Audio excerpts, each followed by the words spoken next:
Hello guys, so nandito tayo ngayon sa Coco Mama. So titikman natin yung mga sikat na pagkain dito sa Boracay, yung mga nagtitrending na mga pagkain nila dito. So unahin natin yung Coco Mama. Okay, titikman natin kung masarap ba talaga siya. Yan, so yan, nag-order na siya. So order na yung aking food taste buddy. Siya yung titikim niyan kung masarap ba. Yan. Yan, so yan na yung aming in-order. So yan po yung kanyang Coco Mama. So next naman yung ating Hello Mango. Yan, so yan naman yung ating Hello Mango. So tutuloy din natin yan. Na-order na po siya. Yan, aking food taste buddy. So kakatapos siya ng kumain ng Coco Mama, tututpick pa siya.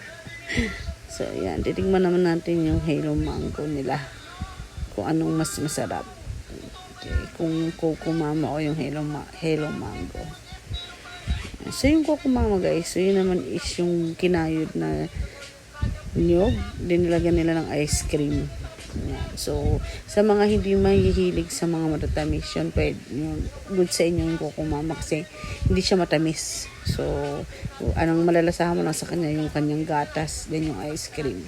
So wala kang malalasahang tamis talaga. Then, dito naman sa Hello Mango. So, tutry naman natin. So, ayan na. Tinatry na po niya. Okay.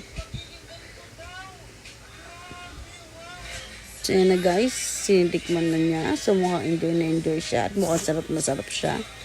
Yan. So, sa Hello Mango, masasabi ko dyan. So, masarap siya guys.